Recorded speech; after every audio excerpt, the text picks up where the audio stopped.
Chúa đĩa rồi.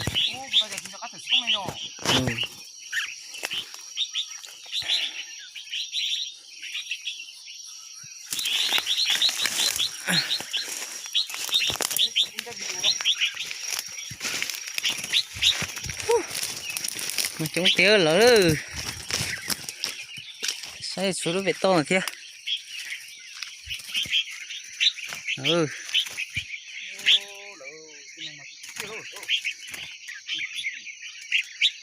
Quá gì tôi thích kia sao? Đi ăn nữa. Chúng cơ cho chừng thiệt hậu ta là chúng cơ.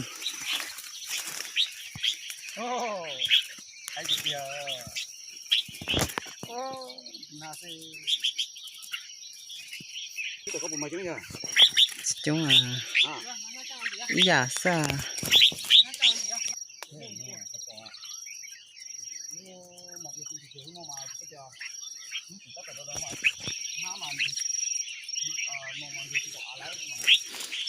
bé từ đầu tiên ta lại bé lấy bé cho tới tù nè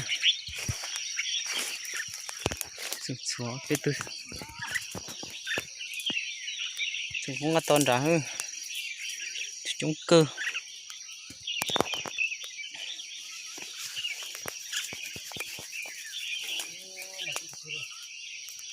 yeah.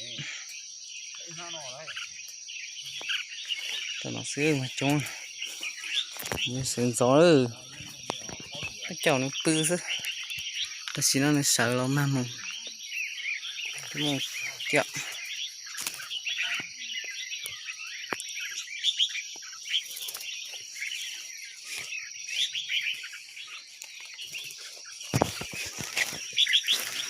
cái mình say nè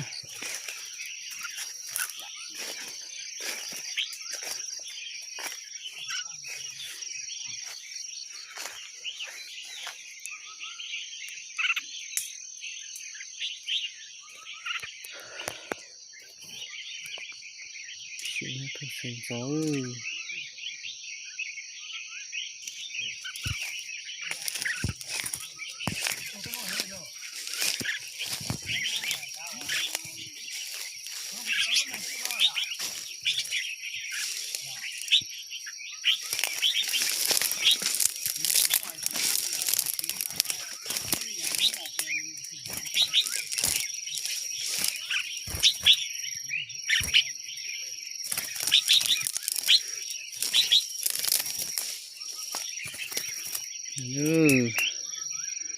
Chừng nào rồi là to